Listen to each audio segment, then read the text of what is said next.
The bullet that killed Sarah's father came through the window at dawn, and by the time the sun had fully risen over the New Mexico territory, she was alone in the world, except for a lame mare and the weight of vengeance pressing against her chest like a stone.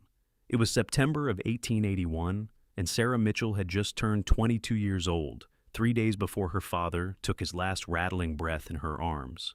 The ranch they had built together over the past 6 years sat 15 miles outside of Silver Ridge, a growing town that had sprung up when silver deposits were discovered in the nearby mountains. Her father, Thomas Mitchell, had been a fair man who treated everyone with respect, including the Mexican families who worked the neighboring lands and the Apache who sometimes passed through on their way to the reservation. That fairness, Sarah knew, was exactly what got him killed. The Garrett brothers wanted the Mitchell land. They wanted the water rights that came with it, the creek that ran clear and cold even in the hottest months. They had made offers, then threats, and finally they had made good on their promises. Sarah had seen Clem Garrett riding away from the ranch just as the sun broke the horizon, his duster coat flapping behind him like the wings of some carrion bird.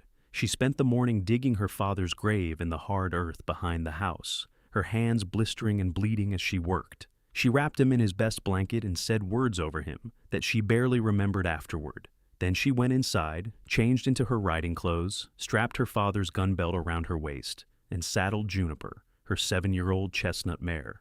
The plan was simple and probably stupid.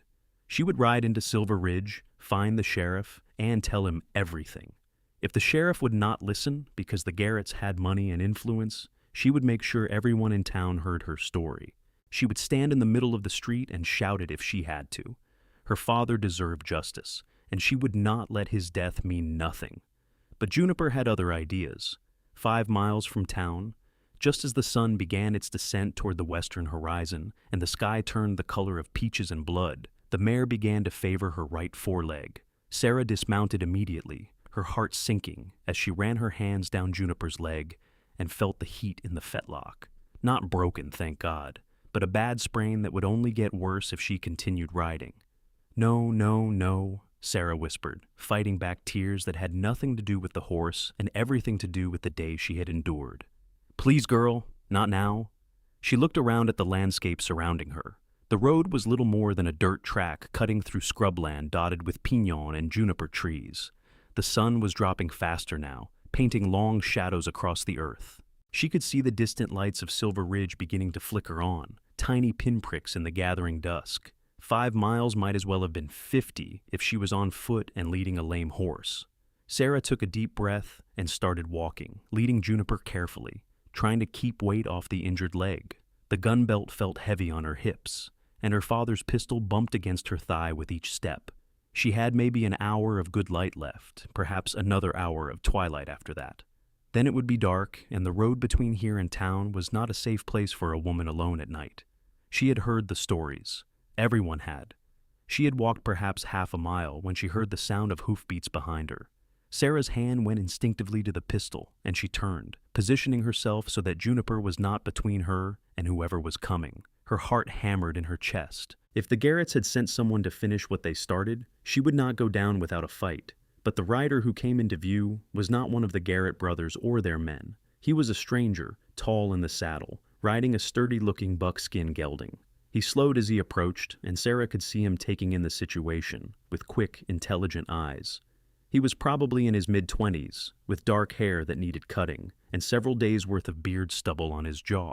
He wore the practical clothes of a working cowboy, worn denim pants, a faded blue shirt, a leather vest, and a hat that had seen better days. A bedroll and saddlebags were tied behind his saddle, and he had the look of a man who had been traveling for a while. "Evening, miss," he said, touching the brim of his hat. His voice was low and careful, the voice of someone who understood that a woman alone had every reason to be wary. "Looks like you are having some trouble." Sarah kept her hand near her pistol, but tried not to appear openly hostile. "My horse went lame. I can manage, thank you." The stranger dismounted, moving slowly and deliberately, showing he meant no threat. He was taller than she had thought, lean and rangy, with the kind of build that came from hard work rather than easy living. He kept his distance, respectful of her space. "That town yonder is Silver Ridge, I am guessing?" he asked, nodding toward the distant lights. "It is. And you are heading there?" "I am." He glanced at the darkening sky, then back at her. Well, miss, I do not mean to presume, but it will be full dark in an hour, and this road is not kind to folks traveling alone at night. I saw 3 men camped about 2 miles back, and they did not look like the sort who would offer help to a lady in distress, if you take my meaning. Sarah felt a chill run down her spine, despite the warmth of the evening. I can take care of myself. I do not doubt it, he said, and something in his tone made her believe he actually meant it. But having a gun and being willing to use it is not always enough when you are outnumbered. He paused, seeming to consider his next words carefully. My name is Daniel Frost. I have been working cattle drives up from Texas, and I am heading to Silver Ridge to see about a ranch hand position I heard about. I am going to that town regardless, so if you would accept the help, I would be honored to offer you my horse and walk alongside you. That way you could get to town before full dark, and your mare there would not have to carry any weight on that bad leg. Sarah stared at him, trying to read his intentions. Everything about this day had taught her that the world was cruel and people could not be trusted. But something in Daniel Frost's eyes, a straightforward honesty that seemed almost out of place in these hard times, made her want to believe him. Why would you do that? She asked. Walk 5 miles when you have a perfectly good horse? Daniel shrugged. My mother raised me to help folks when they need it, and I have walked farther for worse reasons. He smiled then, just a small quirk of his lips, but it softened his entire face. Besides, walking never killed anyone. Being out alone on this road after dark, though, that is another story. Sarah made her decision. Maybe it was desperation, or maybe it was instinct, but something told her this man was genuine. All right, she said, I accept your help. Thank you, Mr. Frost. Daniel, please, he said. Mr. Frost makes me sound like my father, and that is a comparison I would rather avoid. He brought his buckskin over, a good-natured horse that nickered softly at Juniper. This is Buck, Daniel said, patting the horse's neck. He has been with me for 3 years now, and he has never thrown me or balked at anything I have asked of him. He will carry you safe to town. Sarah hesitated only a moment before handing Juniper's reins to Daniel. He took them gently, immediately adjusting his hold so that there was no pressure on the mare's injured side. Then he held Buck's reins for Sarah, positioning the horse so she could mount easily. Once she was in the saddle, Sarah felt the full weight of the day settle over her like a blanket. From up here, she could see the purple shadows lengthening across the land, could feel the slight evening breeze that brought relief from the heat. She watched as Daniel started walking, leading Juniper with the same careful attention to the mare's injury, and something in her chest loosened just slightly. I am Sarah Mitchell, she said, after they had walked in silence for a few minutes. My father and I have a ranch about 15 miles back. Mitchell, Daniel repeated, glancing up at her. I think I heard that name mentioned when I passed through Las Cruces last week. Folks spoke well of a Thomas Mitchell who treated his workers fair. That is my father, Sarah said, and then corrected herself, feeling the words cut like glass in her throat. That was my father. He died this morning. Daniel stopped walking, his face registering surprise and sympathy. Miss Mitchell, I am so sorry. Here I am chattering on when you are dealing with grief, and you should be... Please, Sarah interrupted. Please just keep walking. If we stop, if I think too much right now, I will fall apart, and I cannot afford to fall apart until I get to town and talk to the sheriff. Daniel searched her face for a moment, and she saw understanding dawn in his eyes. He nodded once and resumed walking, but his voice was gentler when he spoke again. Did your father die of illness or accident? Murder, Sarah said flatly. Shot through the window at dawn by Clem Garrett, one of the Garrett brothers who have been trying to take our land for the past year. She saw Daniel's jaw tighten, saw his hand curl into a fist at his side before he deliberately relaxed it. And you are heading to Silver Ridge to report it to the law? Yes. Do you think the sheriff will help? It was the question Sarah had been avoiding asking herself all day. I do not know, she admitted. The Garretts have money and influence. My father and I were just small ranchers trying to make a living. But I have to try. I cannot let them get away with this. Daniel walked in silence for a while, his boots crunching on the dirt road, Juniper's uneven hoofbeats beside him, and Buck's steady rhythm carrying Sarah forward. The sun was nearly gone now, just a sliver of gold on the horizon, and the first stars were beginning to appear in the darkening sky. My father was not a good man, Daniel said suddenly, his voice quiet but clear. He drank too much and had a temper that made life hell for my mother and me and my two sisters. But when he died, when I was 17, I thought I would do anything to bring him back. Even knowing what he was, the loss felt like someone had carved out a piece of my chest. He looked up at Sarah, his eyes shadowed in the fading light. I cannot imagine what it is like to lose a father who was actually good, who you actually loved. I am sorry you are going through this, Miss Mitchell, and I am sorry you have to do it alone. I am not alone, Sarah said, and was surprised to find she meant it. You are here. That I am, Daniel agreed, and I will see you safe to town and to the sheriff's door if that is what you need. They continued on as the sky deepened from purple to indigo to black. The lights of Silver Ridge grew closer, individual buildings becoming visible as they approached the outskirts of town. Daniel kept up an easy pace, checking on Juniper's condition every few minutes, adjusting his hold on the reins to make sure the mare was as comfortable as possible. He did not push for conversation, seemed content to walk in silence. But when Sarah did speak, asking him about his travels or his work, he answered readily with stories that were interesting, without being boastful. He had been born in Missouri, but left home at 17 after his father died and his mother remarried. He had worked his way west, taking jobs where he could find them, learning the skills of a ranch hand and cowboy through hard experience rather than heritage. He had driven cattle from Texas to Kansas twice, had worked on ranches in Colorado, and had spent last winter in Arizona Territory. He was, he said with that small smile, still looking for the place where he belonged. "What about you?" he asked as the first buildings of Silver Ridge rose up around them. "Have you always lived in New Mexico?" "Since I was 16, Sarah said. "My mother died when I was young, and it was just my father and me. We lived in Missouri too, actually, outside of Springfield. But there was a drought and then some trouble with raiders after the war, and my father decided we needed a fresh start. We came west and eventually settled here. The land was cheap because it needed work, but my father saw the potential. We built the ranch together, just the two of us and the few hands we could afford to hire during busy seasons. That must have been hard work for a young girl." "I was not a girl," Sarah said with a hint of defensiveness. "I was 16, nearly 17. And yes, it was hard work, but it was good work. I loved it. I love that land." Her voice hardened. "Which is why I will not let the Garretts take it." They had reached the main street of Silver Ridge now, a wide dirt road lined with wooden buildings. Even at this hour there was activity. Horses stood tied to hitching posts outside the saloon, and piano music drifted out into the night. A few people moved along the wooden sidewalks, and lamplight glowed from windows. Sarah could see the sheriff's office midway down the street, identifiable by the sign hanging outside. Daniel led them to the hitching post outside the sheriff's office and tied both horses securely. Then he offered his hand to help Sarah dismount. She took it, feeling the calluses on his palm, the strength in his grip. When her feet touched the ground, she found her legs were shaky from the ride and the emotion of the day. "Steady," Daniel said softly, his hand moving to her elbow to support her. "Take a moment." Sarah took a deep breath, then another. She straightened her spine, adjusted her father's gun belt, and looked at the door to the sheriff's office. "Will you come in with me?" she asked, surprising herself with the request. "If you want me to," Daniel said simply. "I do." The sheriff's office was a single room, with a desk, a couple of chairs, a gun rack on the wall, and 2 cells in the back that were currently empty.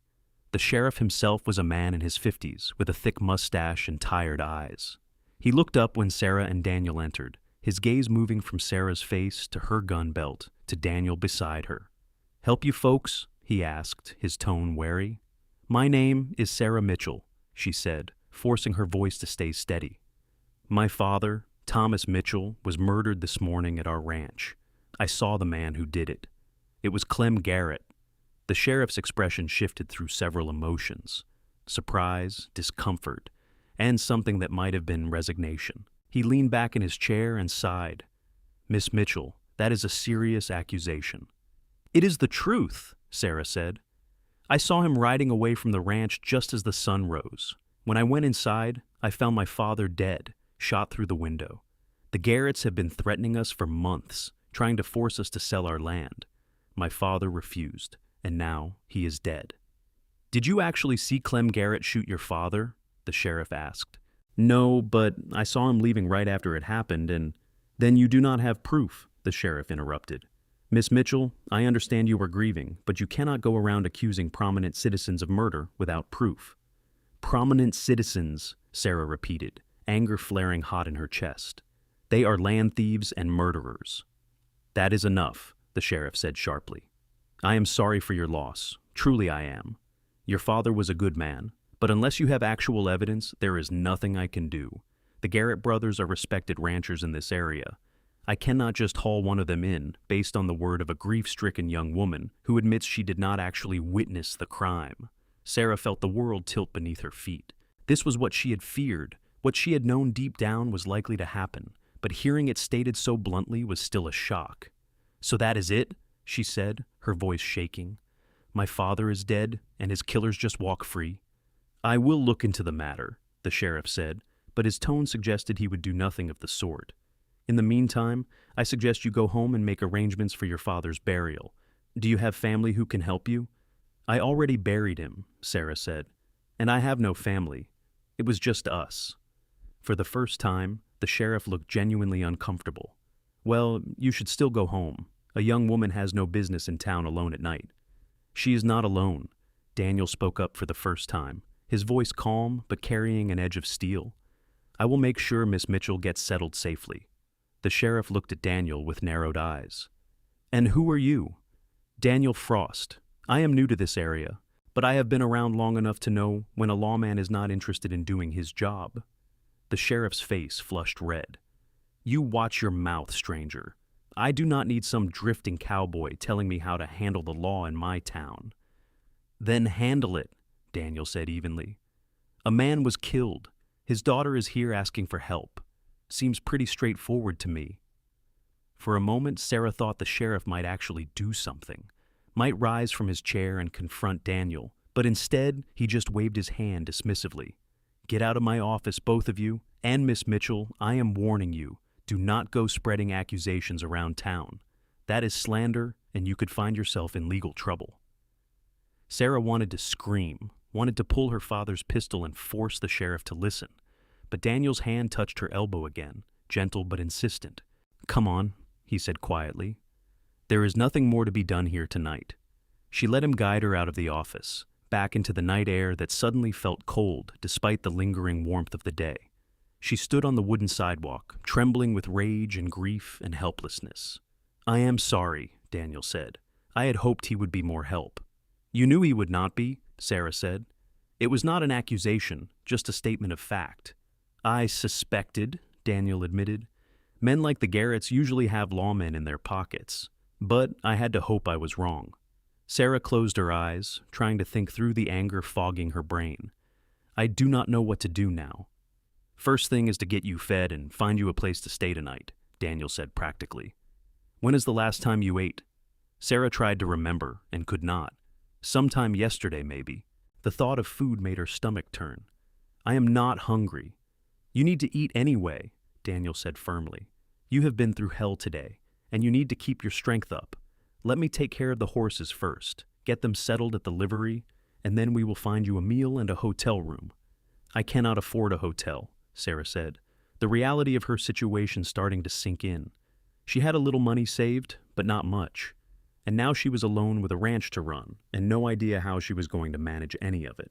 I will take care of it, Daniel said. No, Sarah said sharply.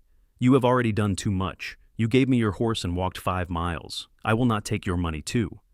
Then consider it a loan, Daniel suggested. You can pay me back when things settle down. When she started to protest again, he held up his hand. Miss Mitchell, Sarah, please, let me help.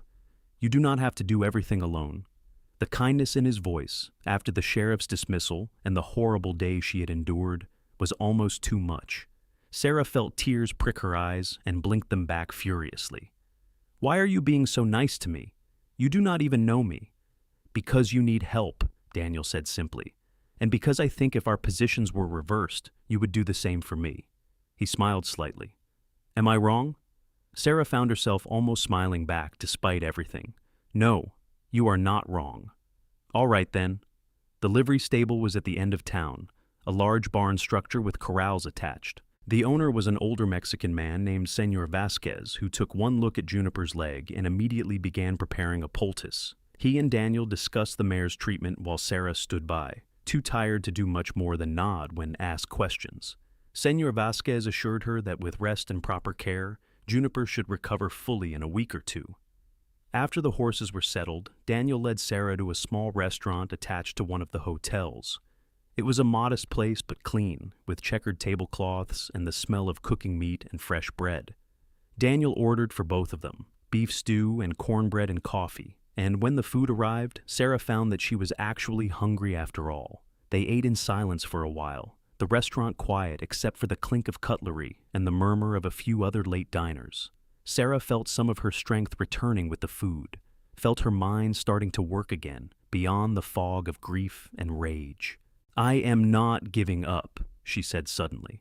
"I do not care what the sheriff says. I will find a way to prove what the Garretts did." Daniel looked at her across the table, his expression serious.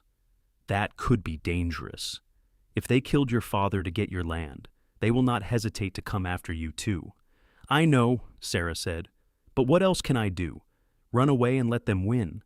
Sell them the land and leave everything my father and I built together? I cannot do that. I will not." "I am not saying you should run," Daniel said carefully. "I am just saying you need to be smart about this. Going up against the Garretts alone would be suicide. Then I will find help. There must be someone in this territory who cares about justice." "Maybe," Daniel agreed. "The territorial marshal, perhaps, or a federal judge. But that will take time. And in the meantime, you need to stay alive." He paused, seeming to wrestle with some decision. "What if you had someone watching your back, someone who could help you work the ranch and make sure the Garretts do not try anything else?" Sarah stared at him. "You?" "Me," Daniel confirmed. "I told you. I was coming to Silver Ridge to look for ranch work anyway. Your place sounds like it could use a hand, and you need someone you can trust. Seems like a good arrangement to me." "I cannot pay you much," Sarah warned.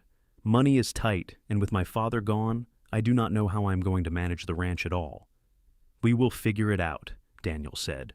"As for pay, room and board, and a fair wage when you can afford it. I am not looking to get rich. I am just looking for honest work and a place to belong for a while." Sarah studied his face, trying to understand why this stranger would offer to help her, would tie his fortunes to hers when she was clearly in a precarious and dangerous situation. But all she saw in his eyes was sincerity and a quiet strength that made her want to trust him. "All right," she said finally. "If you are serious, I accept. God knows I need the help." Daniel's smile was like sunrise breaking through clouds. "I am serious. We will head out to your ranch tomorrow, and I will start earning my keep." After the meal, Daniel walked Sarah to the hotel and paid for a room for her, despite her protests.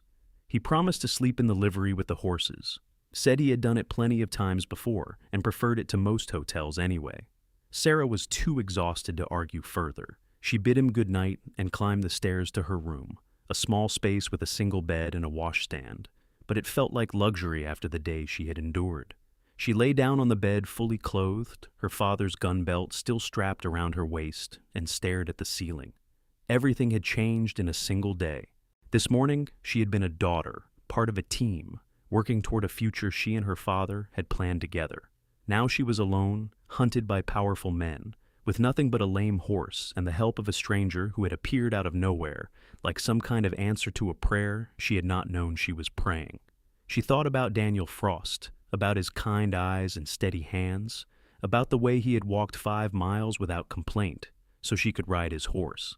She thought about the way he had stood up to the sheriff, quiet but firm, defending her when he had no obligation to do so. She thought about his offer to help her, to work her ranch and watch her back, and wondered what kind of man did that for someone he had just met.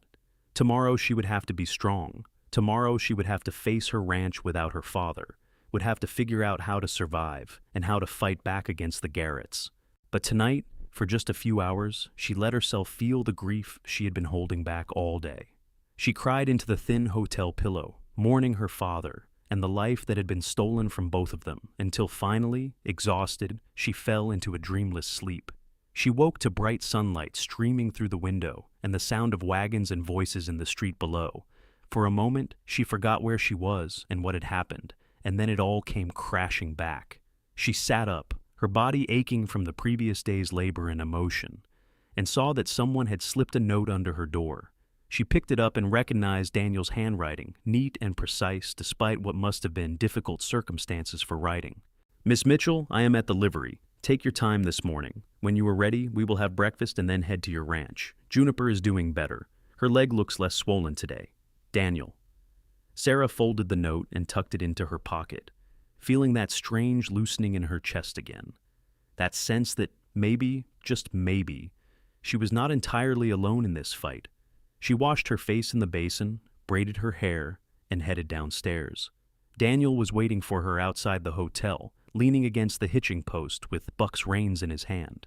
He straightened when he saw her, his eyes scanning her face with concern. "Did you sleep?" he asked. "Some," Sarah said. "You?" "Enough." He gestured toward the restaurant. "Hungry?" They ate breakfast together, eggs and bacon and more coffee, and Sarah found herself telling Daniel about the ranch, about the work that needed to be done, about the cattle they ran and the garden she kept and the well that her father had dug in their first year that gave them the water the Garretts so desperately wanted. Daniel listened intently, asking questions that showed he was already thinking about how to help, what needed to be prioritized. Sarah realized with some surprise that she was actually looking forward to showing him the ranch, to having another set of hands and another mind working on the problems that had seemed insurmountable yesterday. After breakfast, they collected Juniper from the livery. Senor Vasquez had done excellent work with the mare's leg, and while Juniper was still favoring it, she could walk comfortably as long as she carried no weight. They started back along the road they had traveled the night before, Sarah riding Buck while Daniel walked alongside, leading Juniper. In the daylight, Sarah could see the landscape more clearly. The scrubland rolled away on either side of the road, punctuated by rock formations and the occasional stand of trees. In the distance, mountains rose up, their peaks touched with the early snow that would soon spread down to lower elevations. It was beautiful country, harsh but honest, and Sarah loved it, with a fierceness that surprised her sometimes. They talked as they traveled, the conversation flowing easily. Daniel asked about her life, and Sarah found herself telling him things she had not shared with anyone in years, how much she missed her mother, who had died from fever when Sarah was only 8, how her father had taught her everything he knew about ranching and treating animals and reading the weather, how she had learned to shoot when she was 12 because her father believed every person, man or woman, should know how to defend themselves. "He sounds like he was a good father," Daniel said. "He was the best," Sarah said, her throat tightening. "He believed in fairness and hard work and treating people with respect, regardless of who they were or where they came from.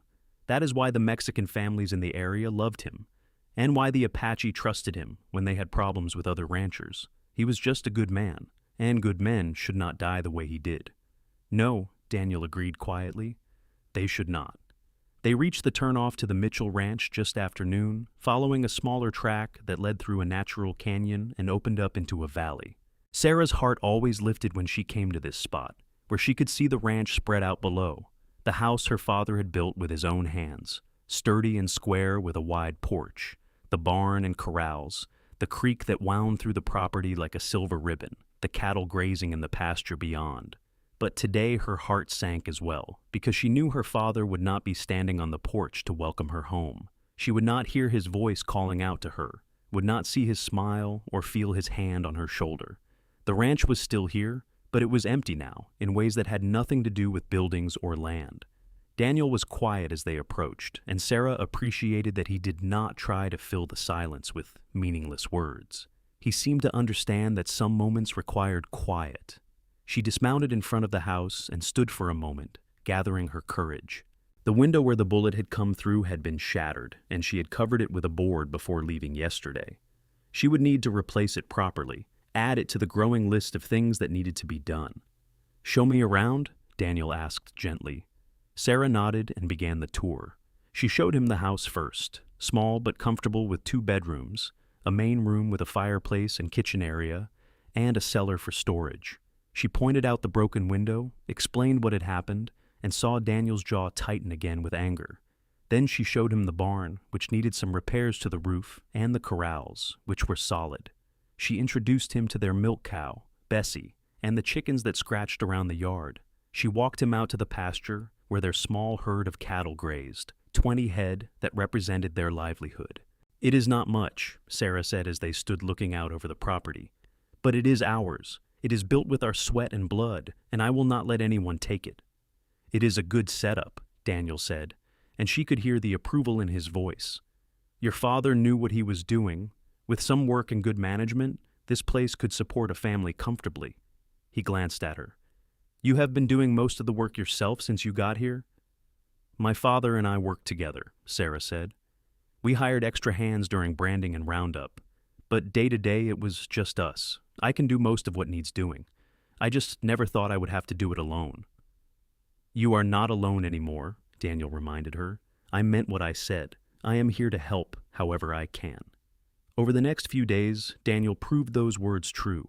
He moved into the small room in the barn that had served as quarters for hired hands in the past, and he threw himself into the work of the ranch with an energy and skill that impressed Sarah. He repaired the barn roof, fixed broken fences, helped her move the cattle to better grazing, and took over the heavier tasks that had been her father's domain. But more than that, he was good company. In the evenings, after the work was done, they would sit on the porch and talk about everything and nothing. Daniel told her about his travels, about the places he had seen and the people he had met. He made her laugh with stories about stubborn cattle and foolish ranch owners. He listened when she wanted to talk about her father, and he did not shy away when she needed to cry. Sarah found herself looking forward to those evening conversations, found herself watching for Daniel during the day, noticing the way he moved with easy grace, the way he handled the animals with firm gentleness, the way he seemed to think before he spoke, weighing his words carefully. She noticed how his eyes crinkled at the corners when he smiled, how his hair curled slightly at the nape of his neck, how his hands were scarred from years of hard work. She told herself it was just gratitude she felt, appreciation for his help during an impossible time. She told herself it was too soon after her father's death to be thinking about anything else. But her heart was not listening to her head, and she knew it. 10 days after her father's death, Sarah was in the garden behind the house, harvesting the last of the tomatoes before the first frost came, when she heard the sound of horses approaching. Her hand went instinctively to the pistol she now wore at all times, and she moved quickly to where she could see the front of the house. 3 riders were approaching the ranch. Even from a distance, Sarah recognized them. The Garrett brothers, Clem, the oldest and the one she had seen the morning her father died, Wade, the middle brother who was known for his temper, and young Jack, who was only a year or 2 older than Sarah, but already had a reputation for cruelty. Daniel emerged from the barn, and Sarah saw him take in the situation immediately. He walked toward the house, positioning himself between the approaching riders and Sarah, his hand resting casually on his own pistol. The Garretts rode right up to the house and stopped, sitting their horses like they owned the place. Clem, a heavy-set man with cold eyes and a cruel mouth, looked from Daniel to Sarah with an expression of false sympathy. "Miss Mitchell," he said, his voice oozing concern that did not reach his eyes. "We heard about your father. Terrible tragedy. We wanted to come by and offer our condolences." "Get off my land," Sarah said, her voice hard. Wade Garrett laughed, a harsh sound. "Now, is that any way to talk to neighbors who have come to pay their respects?" "You are not my neighbors," Sarah said. "You are thieves and murderers, and I want you gone." Clem's expression did not change, but something shifted in his eyes, something dangerous. "Those are harsh words, Miss Mitchell. You should be careful about throwing around accusations like that. Could get you in trouble." "The only ones in trouble are you 3, Daniel said quietly. "The lady asked you to leave. I suggest you do it." The 3 brothers turned their attention to Daniel, assessing him. Sarah saw Wade's hand move toward his gun, and her heart started pounding. "And who might you be?" Clem asked. "Someone who works here," Daniel said. "Someone who will make sure Miss Mitchell is not bothered by folks who are not welcome." Well, Jack Garrett spoke for the first time, his voice high and mocking. "The little lady has hired herself a protector. That is sweet, but one cowboy is not going to make much difference if something were to happen. Accidents occur all the time on ranches." "Is that a threat?" Sarah demanded. "Of course not," Clem said smoothly. "Just stating a fact. Ranching is dangerous work, especially for a woman alone. Which is why we wanted to come by and make you an offer, Miss Mitchell. We will buy your ranch, give you a fair price, and you can go somewhere safe. Start a new life. Seems like the smart choice, given your situation." "I am not selling," Sarah said. Not to you, not to anyone. This ranch is my home, and I am staying. Clem sighed, shaking his head. That is a shame, a real shame. Well, we tried to do right by you. You remember that when things get difficult. I will remember that you murdered my father, Sarah shot back, and I will remember it when the law finally catches up with you. For just a moment, Clem's mask slipped, and Sarah saw the pure hatred underneath. Then he smiled again, tipped his hat mockingly, and turned his horse. Come on, boys. We have wasted enough time here. Miss Mitchell clearly needs more time to think about her options. The three brothers rode away, and Sarah watched until they were out of sight. Then her legs gave out, and she sat down hard on the porch steps. Daniel was beside her immediately, his hand on her shoulder. You all right? He asked. No, Sarah said honestly. Daniel, they are going to kill me, just like they killed my father. They will wait until they think I am vulnerable, and then they will finish what they started. Not if I have anything to say about it, Daniel said firmly. And you were right about one thing. We need to get the law involved, real law, not that useless sheriff in town. Tomorrow, I am going to ride to Santa Fe and talk to the territorial marshal. This has gone beyond a local dispute. This is murder and intimidation, and it needs to be dealt with at a higher level. That is days of riding, Sarah protested. I cannot ask you to do that. You are not asking. I am offering. Daniel moved to sit beside her on the steps. Sarah, I meant what I said when I offered to help you. I am not going anywhere until this is resolved and you are safe. That is a promise. Sarah turned to look at him, this man who had walked into her life by chance and stayed by choice. In the afternoon sunlight, she could see the determination in his eyes, the set of his jaw that said he meant every word. Something warm unfurled in her chest, something that felt like hope, and something else, something deeper that she was not quite ready to name. Thank you, she said softly. I do not know what I would do without you. Good thing you do not have to find out, Daniel said, and smiled at her, that gentle smile that made her heart skip. They sat together on the porch steps as the sun moved across the sky, not talking, just being present with each other. And for the first time since her father's death, Sarah felt like maybe, just maybe, she was going to survive this. More than survive. Maybe, with Daniel beside her, she could actually win. The next morning, Daniel prepared for his journey to Santa Fe. He packed supplies carefully, checked Buck's shoes and tack, and spent an hour going over the ranch work with Sarah, making sure she knew what needed to be done in his absence. Sarah tried to hide her anxiety about being alone, but Daniel saw through her. I will be back as fast as I can, he promised. 5 days, maybe 6. Keep your rifle close and your doors locked at night. If the Garretts come back, do not confront them. Just protect yourself and wait for me to return with help. Be careful, Sarah said, and the words came out more emotional than she intended. Daniel stepped closer, reached out, and tucked a strand of hair behind her ear, his fingers lingering against her cheek. I will be careful. You do the same. Sarah watched him ride away, her heart heavy with worry. The ranch felt empty without him, and she had only known him for less than 2 weeks. How had he become so important to her so quickly? But she knew the answer, really. In the midst of tragedy and danger, Daniel had been steady and kind and strong. He had helped her without asking for anything in return.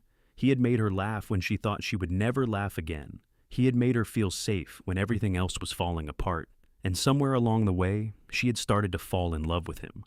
The realization should have frightened her, should have felt like a betrayal of her father's memory. But instead, it felt right. Her father had always told her that life was for the living, that she should grab happiness where she could find it because the world was too hard and too short to waste time on regret. The days passed slowly. Sarah threw herself into the ranch work, keeping busy so she would not think too much about Daniel alone on the road, or the Garretts planning their next move. She repaired equipment, tended the animals, harvested more from the garden, and prepared for winter. At night, she locked herself in the house with her rifle beside her bed and tried not to jump at every sound. On the 4th night, she woke to the smell of smoke. Sarah was on her feet instantly, grabbing her rifle and running to the window. Outside, she could see flames in the barn. The Garretts had come while she slept and set fire to her barn. She did not think, just acted. She ran outside in her nightgown and bare feet, straight to the barn. The fire had not spread far yet, was mostly concentrated in the hay storage area. She could hear the animals inside, panicking. Bessie the cow was bellowing, and the chickens were making a terrified racket. Sarah ran into the barn, the smoke burning her eyes and throat. She got Bessie out first, slapping the cow's hindquarters to send her running into the night. Then she went back for the chickens, throwing open the coop door and scattering them out. Daniel's room was on the far side of the barn, away from the fire, and she grabbed what she could of his belongings before the smoke became too thick. She staggered outside, coughing, her eyes streaming. The well was nearby, and she started hauling water, throwing bucket after bucket on the flames. It was hopeless. She knew it was hopeless. But she could not just stand there and watch everything burn. She was making her 5th trip to the well when she heard hoofbeats. Terror shot through her. If the Garretts had come back to finish the job, she was defenseless out here in her nightgown, with nothing but a bucket. But it was not the Garretts. It was Senor Vasquez from the livery in town, along with 3 other men Sarah recognized from town. They had seen the glow of the fire from Silver Ridge and come to help. Together, they fought the flames. It took hours working through the night, but finally the fire was out. A portion of the barn was destroyed, but they had saved most of the structure. Sarah's hands were blistered, her face was black with soot, and she was shaking with exhaustion and reaction, but the barn was still standing. "Thank you," she said to the men who had helped, her voice hoarse from smoke. "Thank you so much." "Your father was a good man, Miss Mitchell," Senor Vasquez said. "He helped many of us over the years. We do not forget that." He looked at the damage to the barn, then back at her. This was not an accident. "No," Sarah agreed. "It was the Garretts." "The sheriff will do nothing," one of the other men said. "He is in their pocket." "I know," Sarah said. "But Daniel, the man who has been helping me, he rode to Santa Fe to get the territorial marshal. Help is coming." "Good," Senor Vasquez said. "In the meantime, you should not be alone out here. It is not safe." "I will not leave my ranch," Sarah said firmly. "Then we will take turns watching," Senor Vasquez decided. "My son will come tomorrow and stay during the day. At night, one of us will be here. The Garretts will not find you alone again." Sarah wanted to protest, did not want to put these men in danger, but she could see from their faces that they had made up their minds. Her father's kindness, his fairness over the years, had built a loyalty that extended to her now. She felt tears prick her eyes, but this time they were tears of gratitude rather than grief. True to their word, Senor Vasquez's son, Miguel, arrived at dawn. He was a young man around Sarah's age, serious and capable, and he insisted on helping with the ranch work while also keeping watch. That evening, another man from town came to take the night watch. The pattern continued for the next 2 days. Sarah was never alone. Someone was always there, watching, helping, making sure the Garretts could not strike again. Sarah was humbled by their kindness and determined to prove worthy of it. On the 6th day after Daniel left, he returned. Sarah was in the garden when she heard Buck's whinny, and she looked up to see Daniel riding hard toward the ranch. Relief flooded through her so powerfully she thought her knees might give out. She dropped the basket of vegetables she was carrying and ran to meet him. Daniel dismounted before Buck had fully stopped, and then Sarah was in his arms, holding on to him like he was the only solid thing in a shifting world. He held her just as tightly, his face buried in her hair. "You are all right," he said, his voice rough with emotion.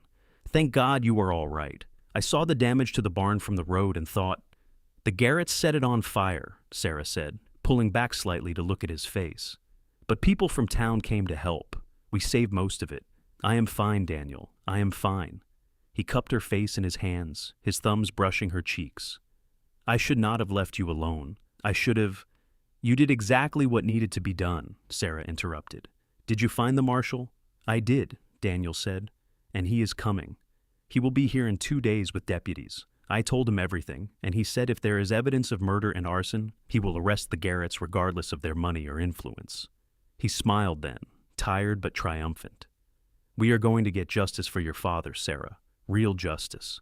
Sarah felt something break open inside her, some tight knot of fear and anger she had been carrying since her father's death. She started to cry, and Daniel pulled her close again, holding her while she sobbed out all the emotion she had been holding back. When she finally calmed, she became aware that Miguel was standing nearby, respectfully looking away to give them privacy. Sarah wiped her eyes and straightened, feeling embarrassed. "Miguel, this is Daniel Frost," she said. "Daniel, this is Miguel Vasquez. He and his father and others from town have been helping protect the ranch." Daniel shook Miguel's hand gratefully. "Thank you. I owe you a debt." "You owe me nothing," Miguel said. "Miss Mitchell's father was good to my family. We are honored to help his daughter." That evening, after Miguel had left and they were alone, Sarah and Daniel sat on the porch as they had so many evenings before. But tonight felt different. Tonight, there was an awareness between them, a tension that had nothing to do with danger and everything to do with the way Daniel had held her earlier, the way she had run into his arms without thinking. "I missed you," Sarah said quietly, deciding to be brave, to say what was in her heart. "I did not realize how much I relied on you being here until you were gone." Daniel turned to look at her, his eyes reflecting the last light of the sunset. "I missed you too. Every mile I rode, all I could think about was getting back to you." He paused. "Sarah, I know this is probably not the right time, and I know you are dealing with your grief and the situation with the Garretts, but I need to tell you something." "Tell me," Sarah encouraged, her heart beginning to race. "I am falling in love with you," Daniel said simply. "Maybe I have been falling since the moment I saw you on that road with your lame horse, trying so hard to be strong, even though your world was falling apart. Or maybe it happened later, during our talks on this porch, when I realized how brave and smart and kind you are. But it is happening, and I needed you to know." Sarah felt joy bloom in her chest like a flower opening to the sun. "I am falling in love with you too," she said. "I have been trying not to because it seemed wrong, seemed too soon after losing my father. But he always told me life was for the living, and I think he would be happy that I found someone who makes me feel the way you do." "And how is that?" Daniel asked softly. "Safe," Sarah said, "and seen, and like maybe the future is not so frightening after all." She reached out and took his hand, lacing her fingers through his. "Like maybe I can build something good out of all this tragedy." Daniel lifted her hand to his lips and kissed her knuckles gently. "We will build it together," he promised. "If you will have me, not just as a hired hand, but as a partner, in the ranch and in life." "Yes," Sarah said, the word coming out fierce and sure. "Yes, Daniel, I will have you." He leaned in and kissed her then, soft and sweet, and Sarah felt like she was coming home. His lips were gentle against hers, asking rather than demanding, and she kissed him back with all the emotion she had been holding inside. When they finally pulled apart, both of them were smiling. "We should probably wait to make any big decisions until after the marshal comes," Daniel said practically, though his eyes were warm with happiness. "Once this situation with the Garretts is resolved, then we can think about the future properly." "Practical and romantic," Sarah teased. "How did I get so lucky?" "I am the lucky one," Daniel said seriously. "I have been drifting for years, looking for a place to belong, and then I found you, and suddenly I knew. This is it. This is where I'm supposed to be." They sat together on the porch until the stars came out, holding hands and making quiet plans for a future that suddenly seemed possible. Sarah felt her father's presence like a warm hand on her shoulder, approving, encouraging her to embrace this happiness. She knew he would have liked Daniel, would have appreciated his honesty and work ethic, and the way he treated Sarah as an equal partner, rather than something fragile to be protected. 2 days later, the territorial marshal arrived as promised. He was a tall, no-nonsense man named Carson, who brought 4 deputies with him. Daniel and Sarah told him everything, about Thomas Mitchell's murder, about the Garretts' threats and attempted land grab, about the fire. Sarah showed him the broken window where the bullet had come through, and she gave him the names of the people in town who could testify to the Garretts' intimidation tactics. Marshal Carson listened carefully, taking notes, and then he nodded. "That is enough for me to bring them in for questioning. If they resist, we will arrest them. If they cooperate, we will still likely arrest them, because this is a clear pattern of criminal behavior." He looked at Sarah with respect. "You are brave for standing up to them, Miss Mitchell. A lot of folks would have just sold and run." "This is my home," Sarah said simply, "and they killed my father. I could not let that stand." The marshal and his deputies rode into Silver Ridge with Daniel accompanying them. Sarah stayed at the ranch with Miguel, waiting anxiously for word. The hours crawled by, every minute feeling like an eternity. Finally, late in the afternoon, Daniel returned. Sarah ran out to meet him, searching his face for news. "They arrested all 3 brothers," Daniel said, his smile wide and genuine. "The Garretts tried to bluster and threaten, said they would have the marshal's job, but he did not budge. He took them into custody, and they are on their way to Santa Fe to await trial. And the sheriff in Silver Ridge is under investigation too, for corruption and failure to enforce the law. Sarah let out a breath she felt like she had been holding for weeks. It is really over? The immediate danger is over, Daniel confirmed. They will still have to go to trial, and you will probably have to testify, but the marshal is confident he has enough evidence for a conviction. The Garretts are done, Sarah. They cannot hurt you anymore. Sarah threw her arms around him, and he spun her in a circle, both of them laughing with relief and joy. When he set her down, she kissed him right there in the yard, not caring that Miguel was watching with a smile. "Thank you," she said against Daniel's lips. "Thank you for everything." "Always," Daniel murmured back. That night, they celebrated with Miguel and his father and the other men from town who had helped protect the ranch. Sarah cooked a big meal, and they ate and talked and toasted to justice and new beginnings. Senor Vasquez made a speech about Thomas Mitchell, about his legacy of fairness and kindness, and there was not a dry eye in the room. After everyone had left, Sarah and Daniel sat on the porch again. It had become their place, Sarah thought, the spot where they had shared so many conversations and confidences, the spot where they had admitted their feelings for each other. "What happens now?" Sarah asked, leaning against Daniel's shoulder. "Now we work the ranch," Daniel said. "We prepare for winter. We build a life together." He paused. "That is, if you will marry me. I know we have not known each other long, but I have never been more sure of anything in my life." Sarah lifted her head to look at him, her heart so full she thought it might burst. "Yes," she said. "Yes, I will marry you, Daniel Frost. I cannot think of anything I want more." They were married 3 weeks later in Silver Ridge.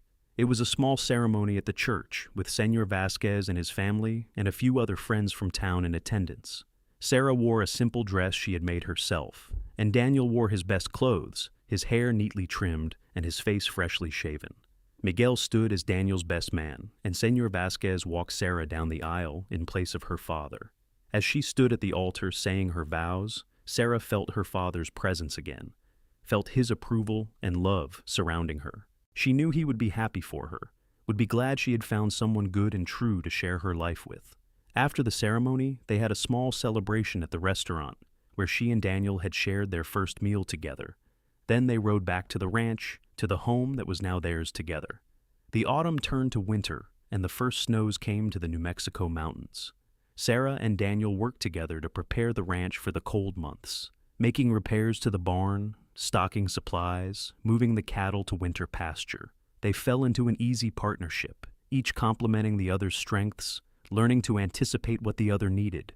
And in the quiet evenings when the work was done and they sat by the fire in the house, they talked about the future, about expanding the herd in the spring, about building an addition to the house, about the family they hoped to have someday. In February, the trial of the Garrett brothers took place in Santa Fe. Sarah and Daniel traveled there to testify, and Sarah faced down the men who had killed her father with her head held high. She told the truth clearly and without flinching, and when the verdict came back guilty on all counts, she felt a weight lift from her shoulders. The Garretts were sentenced to hang, and while Sarah took no joy in their deaths, she felt that justice had finally been served. Spring came, bringing warm winds and new growth. Sarah discovered she was pregnant in April, and Daniel's joy was so pure and complete that it made Sarah cry happy tears. They spent the summer preparing for the baby, building a cradle, making plans, dreaming together. Their son was born in December of 1882, on a cold, clear night when the stars seemed close enough to touch. They named him Thomas, after Sarah's father, and when Sarah held her son for the first time, she felt the circle of life complete itself. From death had come life. From grief had come joy. From tragedy had come love. Daniel was an attentive father, taking to the role as naturally as he had taken to everything else. Sarah would watch him with Thomas, see the gentleness in his strong hands, hear the love in his voice when he sang lullabies, and fall in love with him all over again. The years passed peacefully. The ranch prospered under their joint management. They expanded the herd, built the addition to the house, and became respected members of the community. Sarah never forgot her father or the hard lessons she had learned about justice and courage, but the pain of his loss softened over time, becoming a gentle ache rather than a sharp wound. They had 2 more children, a daughter they named Rose in 1884, and another son they named Daniel Jr. in 1887. The house filled with laughter and noise and love, and Sarah felt blessed beyond measure. On a summer evening in 1890, when Thomas was 7, Rose was 6, and little Daniel was 3, Sarah and her husband sat on the porch watching their children play in the yard. Thomas was teaching Rose to throw a lasso, and Daniel Jr. was chasing chickens with the single-minded determination only a 3-year-old could muster. "You know what I was thinking about today?" Daniel said, his arm around Sarah's shoulders. "What is that?" "That evening 9 years ago, when I saw you on the road with your lame horse. How easily I could have just ridden past. Figured you would manage on your own, or someone else would help you." He turned to look at her, his eyes warm with love. "I thank God every day that I stopped, that I offered you my horse and walked beside you, because that walk changed my entire life." Sarah reached up and cupped his cheek, smiling. "It changed mine too. You saved me, Daniel. Not just that night, but in all the days after. You gave me hope when I had none. You stood beside me when I needed someone to lean on. You helped me build a life I could not have imagined in my darkest moments." "We built it together," Daniel corrected gently. "That is what partners do." "Yes," Sarah agreed. "Together." They sat in comfortable silence, watching the sun set over the land they loved, listening to their children's laughter. Sarah thought about the journey that had brought them here, about the tragedy and the triumph, about the moment when a cowboy had given her his horse and walked 5 miles beside her at dusk. That simple act of kindness had been the beginning of everything good in her life now. "I love you," she said to Daniel, the words as true and deep as the first time she had spoken them. "I love you too," Daniel replied. "Today, tomorrow, and always." As the stars began to appear in the darkening sky, Sarah felt at peace. Her father's death had been avenged. His legacy lived on in the ranch they maintained and in the grandson who bore his name. And she had found a love that was strong and true, a partnership that made everything possible. The Wild West was still wild, still harsh and unforgiving in many ways. But here on this ranch, in this home filled with love, Sarah had created something gentle and good. She had survived the worst and found the best. And she knew, with the absolute certainty that comes from hard-won wisdom, that she would spend the rest of her life grateful for the cowboy who had stopped to help a stranger on a dusty road at dusk. The ranch continued to thrive as the children grew. Thomas showed an early aptitude for working with cattle, spending every spare moment following his father around and learning everything he could about ranching. Rose inherited her mother's fierce independence and her grandmother's gentle spirit. Equally comfortable helping with the ranch work or tending her own small garden, little Daniel was still too young for much beyond chasing chickens and getting into mischief, but he showed signs of having his father's steady temperament. Daniel had become more than just a partner to Sarah in those years. He had become her best friend, her confidant, the person who knew her better than anyone else in the world. They still sat on the porch most evenings after the children were asleep, talking about the day's events and making plans for the future. Those quiet conversations were as precious to Sarah as they had been in the early days of their relationship, perhaps even more so because they represented the deep comfort of a love that had been tested and proven true. In 1891, Señor Vasquez passed away peacefully in his sleep, and Sarah and Daniel attended his funeral with their children. Sarah cried for the man who had been such a good friend to her father and who had helped her in her darkest time. Miguel took over the livery, and he and Daniel formed a close friendship based on mutual respect and shared history.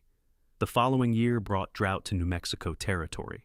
It was a hard year, with water scarce and the pastures turning brown and brittle. Sarah and Daniel worked from dawn until dark, hauling water from the creek, moving cattle to find what grazing they could, watching the sky for any sign of rain. It reminded Sarah of the drought her father had faced in Missouri, the one that had eventually driven them west. But this time, she was not alone. This time, she had Daniel beside her, sharing the burden, and that made all the difference. They lost some cattle that year, but not as many as other ranchers in the area.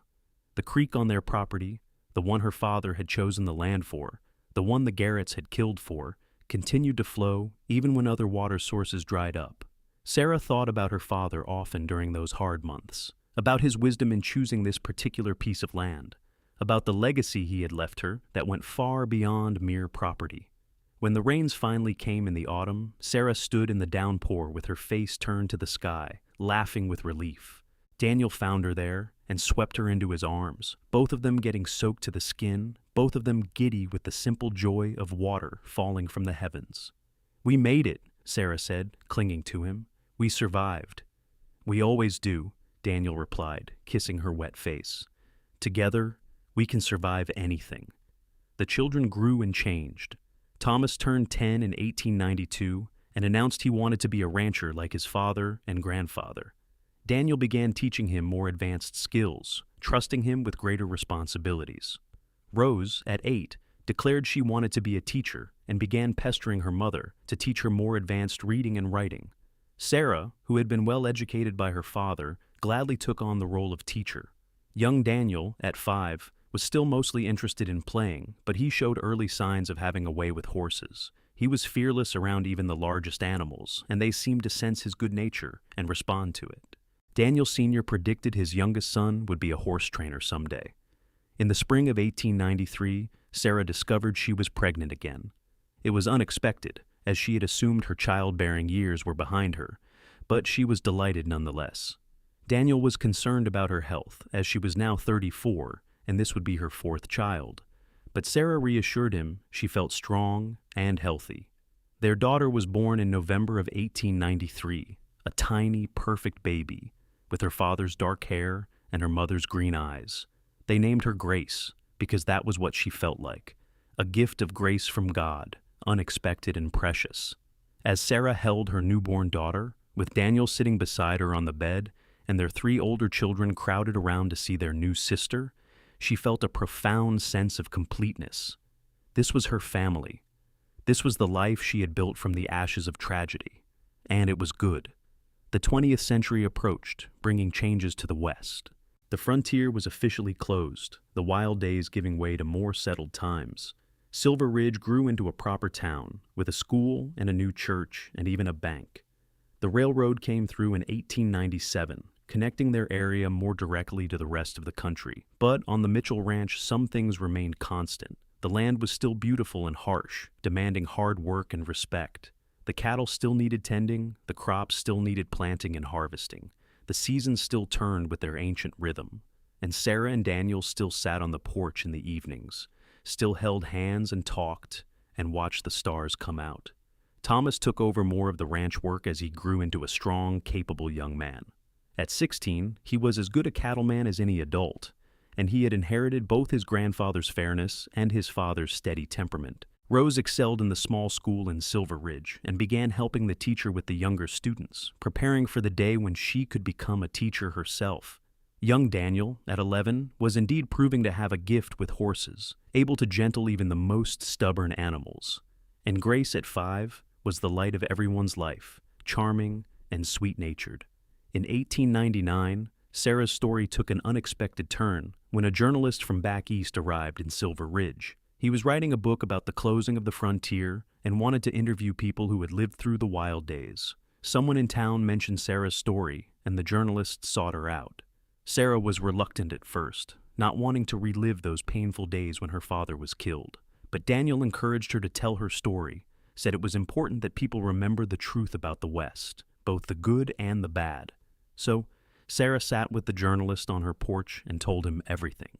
About her father's death, about the corrupt sheriff and the Garrett brothers' greed, about the long fight for justice. She told him about the kindness of Senor Vasquez and the other townspeople who had helped her. And she told him about Daniel, about the cowboy who had given her his horse and walked 5 miles beside her at dusk, about how that simple act of kindness had changed both their lives forever. The journalist wrote it all down, his pen scratching across the paper, his eyes shining with interest. When Sarah finished, he thanked her for her honesty and bravery. "You know what strikes me most about your story?" he said. "It is not just about survival or justice, though those are certainly important themes. It is about hope, about how even in the darkest times, there are people who choose kindness. Your husband could have ridden past you that evening. He had no obligation to help, but he chose to, and that choice changed everything." "Yes," Sarah agreed, reaching for Daniel's hand. "That choice changed everything." The journalist's book was published the following year, and Sarah's story was included in a chapter about the women of the West.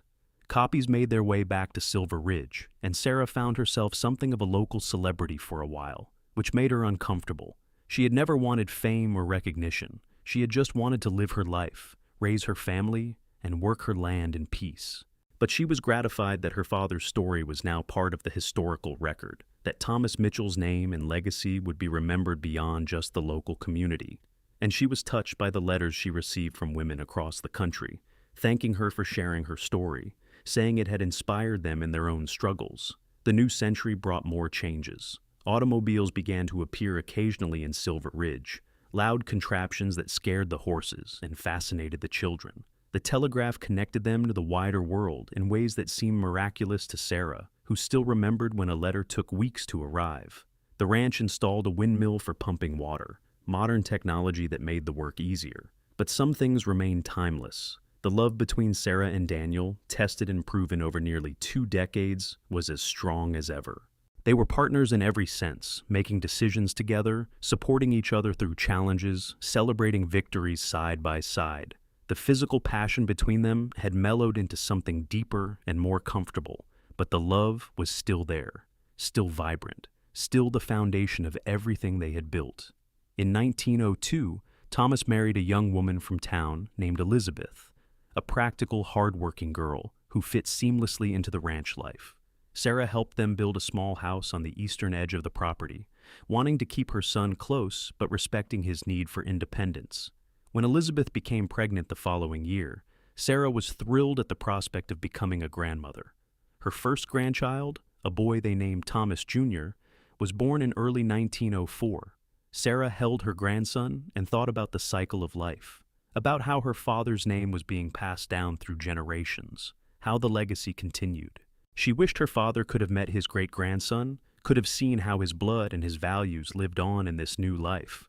Rose, at 20, announced her engagement to the schoolteacher in Silver Ridge, a kind young man named James who shared her love of learning. They married in the summer of 1904, and Rose continued teaching alongside her husband, both of them committed to educating the children of the growing community.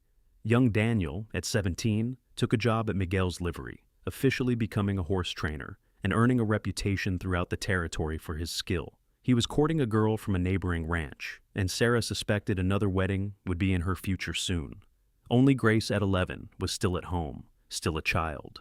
Sarah treasured this time with her youngest daughter, knowing how quickly children grew and changed, knowing that before long, Grace too would be grown with a life of her own. In the spring of 1905, Sarah and Daniel celebrated their 24th wedding anniversary. It seemed impossible that so much time had passed, and yet, when Sarah looked back, she could account for every year, every season, every moment they had built together.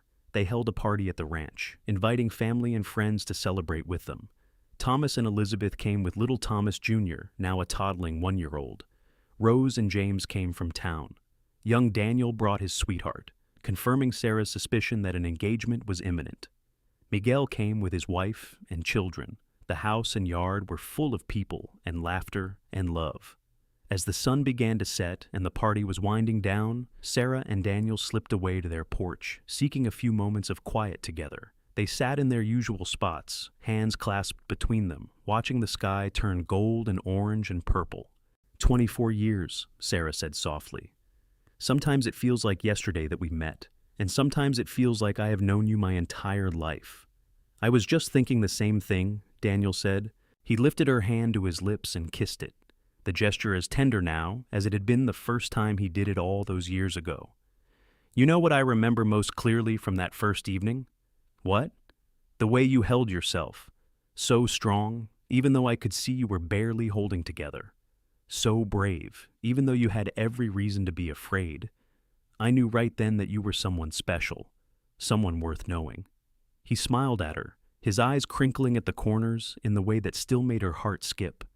I had no idea I was falling in love with you even then, but looking back, I think I was, from that very first moment.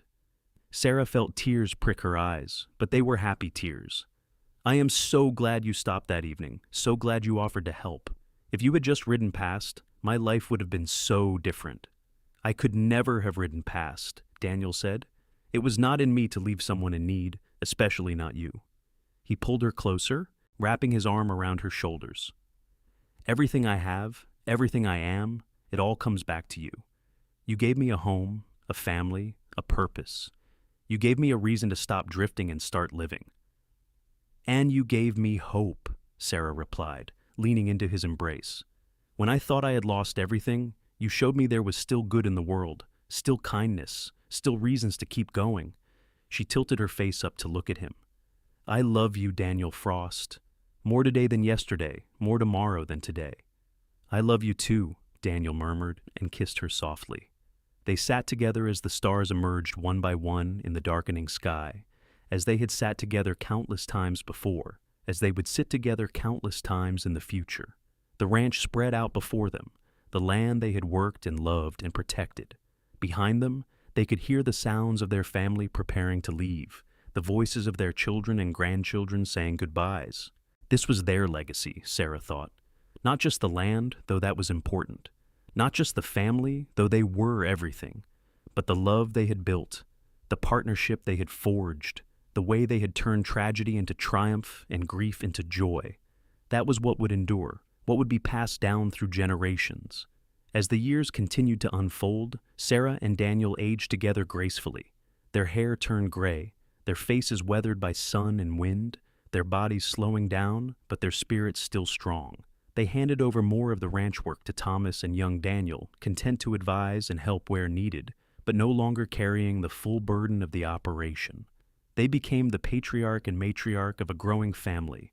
More grandchildren came. Elizabeth gave Thomas 3 more children. Rose had twins with James. Young Daniel married his sweetheart, and they had their first baby. Even Grace, who had sworn she would never marry, fell in love with a visiting veterinarian and wed at 21. Sarah loved being a grandmother, loved holding the babies and telling them stories and watching them grow. She told them about their great-grandfather Thomas Mitchell, about his fairness and kindness. She told them about the hard early days of the ranch, about the drought and the fight with the Garretts. She wanted them to know their history, to understand the strength and resilience that ran in their blood. But mostly she told them about love, about how a cowboy had given her his horse one evening at dusk and walked beside her, about how that one act of kindness had blossomed into a lifetime of love and partnership. She wanted them to understand that the small choices mattered, that kindness was never wasted, that love could grow even in the hardest circumstances. In 1915, Sarah and Daniel celebrated their 34th wedding anniversary quietly, just the two of them on the porch as the sun set. Sarah was 56, Daniel was 58, and they were both feeling their years. But when Daniel took her hand and smiled at her, Sarah felt young again, felt the same flutter of excitement she had felt as a bride. "Do you ever regret it?" Daniel asked suddenly. "Marrying me so quickly? Tying your life to a drifter with nothing to his name?" "Never," Sarah said firmly. "Not for one single moment. You were the best decision I ever made, Daniel Frost. You still are." "Good," Daniel said, his smile widening. "Because you are stuck with me now." "Thank goodness for that," Sarah replied, and they laughed together, the sound carrying out across the land they loved. The war in Europe touched even their remote corner of New Mexico, when young Thomas Jr., now a teenager, talked about enlisting. Sarah found herself praying for peace, praying that her grandson would not have to see the horrors of war. By God's grace, the United States stayed out of the conflict for a while longer, and by the time they did enter in 1917, Thomas Jr. was married with a baby on the way, and thus exempt from the draft. Through it all, through the changes and challenges, the celebrations and sorrows, Sarah and Daniel remained each other's constant. When Sarah's joints ached with arthritis, Daniel would massage her hands gently. When Daniel caught pneumonia one terrible winter, Sarah nursed him back to health with fierce determination. They had weathered so much together that nothing seemed insurmountable as long as they faced it side by side. On a warm September evening in 1920, exactly 40 years after they had first met, Sarah and Daniel sat on their porch one last time. They were both in their 60s now, both showing the wear of long lives well lived. But they were still together, still holding hands, still watching the sunset paint the sky. 40 years, Sarah marveled. 40 years since you gave me your horse and walked beside me. Best walk I ever took, Daniel said, his voice soft with memory and love. They sat in comfortable silence as the sky darkened and the stars emerged. Sarah felt a deep peace settle over her, a contentment that came from knowing she had lived fully, had loved deeply, had built something lasting and good. "Promise me something," Sarah said suddenly. "Anything," Daniel replied. "Promise me that no matter what happens, no matter how many years we have left, we will always remember this. These moments on the porch, these quiet evenings together. Promise me we will always hold on to what matters most." "I promise," Daniel said, pulling her close. "But Sarah, we have been holding on to what matters most for 40 years now. I do not think either of us is likely to forget."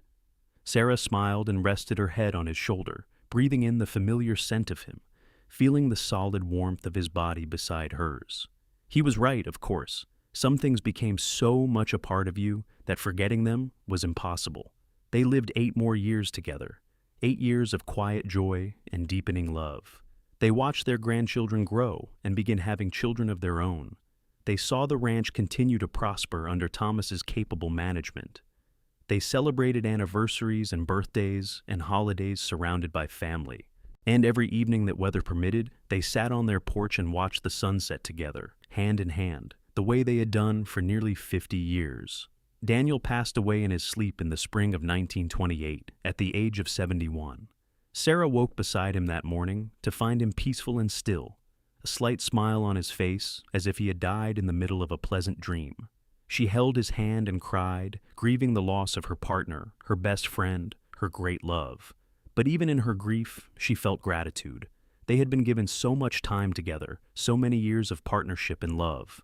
Not everyone was that fortunate. They had built a life together, raised a family, created something lasting, and Daniel had died the way he would have wanted, peacefully, at home, with her beside him.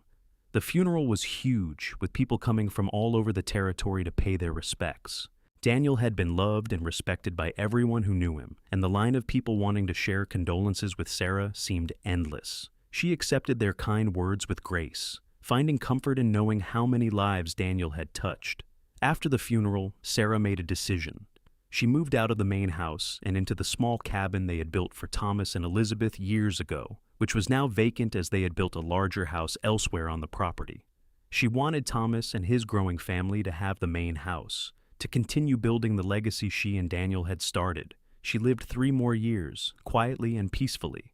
She spent her days working in her garden, visiting with her children and grandchildren and great-grandchildren, and sitting on her porch in the evenings. She often imagined Daniel beside her during those evening sits, could almost feel his hand in hers, could almost hear his voice.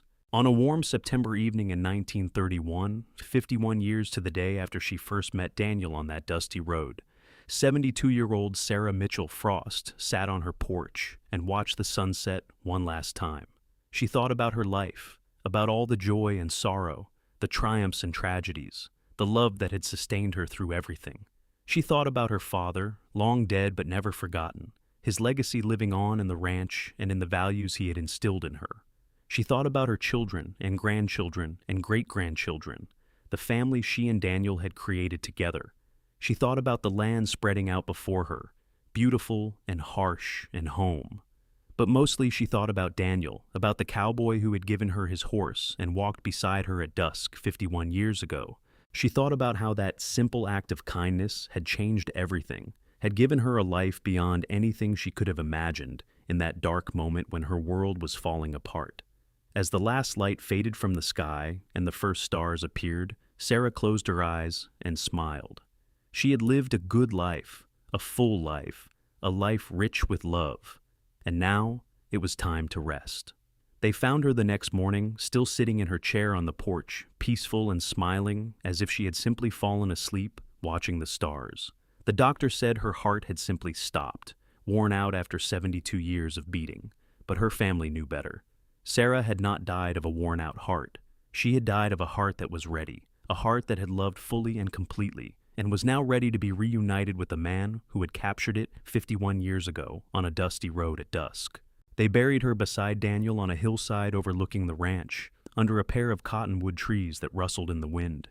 The entire family gathered for the funeral, children, grandchildren, great-grandchildren, and even a few great-great-grandchildren. Thomas gave the eulogy, his voice breaking as he talked about his mother's strength and kindness, about the legacy she and his father had built together. "My mother used to tell us a story," Thomas said, looking out over the assembled family, "about the evening she met my father when her horse went lame 5 miles from town at dusk. She would tell us how he gave her his horse and walked beside her, how that one act of kindness changed both their lives forever. She wanted us to understand that the small choices matter, that kindness is never wasted, that love can grow even in the hardest circumstances." He paused, wiping his eyes. "That lesson, that legacy of kindness and love, is what she and my father have passed down to all of us. And it is what we will pass down to our children and grandchildren, because that is how we honor them, not just by remembering them, but by living the way they lived, by loving the way they loved." After the funeral, the family gathered at the ranch house. There was food and stories and laughter mixed with tears as they celebrated Sarah's life and remembered all she had meant to them. The youngest children ran around the yard playing, full of energy and life, carrying forward the legacy without even knowing it. As evening approached and people began to leave, Thomas's oldest son, another Thomas in the long line of Thomases, stood on the porch of the house his great-grandparents had built and looked out over the ranch. He was 25 years old, married with a baby daughter, and he had just inherited the responsibility of helping his father manage the ranch. It was overwhelming thinking about all the history this land held, all the blood and sweat and tears and love that had gone into building it. His great-grandmother Sarah and his great-grandfather Daniel had started with almost nothing and built an empire through sheer determination and partnership. How could he possibly live up to that legacy? But then he thought about the story he had heard his whole life, about a cowboy who gave a woman his horse and walked beside her, about how one small act of kindness had started everything. And he realized that living up to the legacy did not mean doing something grand or heroic. It meant making the small choices, showing kindness, working hard, loving deeply, staying true to your values. He could do that. With his wife beside him, with his family supporting him, with the lessons his great-grandparents had taught him through their example, he could do that. As the sun set over the New Mexico landscape, painting the sky in shades of gold and orange and purple, young Thomas stood on that porch where his great-grandparents had sat together for so many years. He felt their presence like a warm hand on his shoulder, approving, encouraging, blessing. And somewhere beyond the sunset, Sarah and Daniel Frost walked together hand in hand, no longer separated by death, reunited in whatever came after this life. They had lived well and loved deeply, had built something lasting and good. Their story was over, but their legacy lived on in the land they had cherished and the family they had raised and the values they had lived by.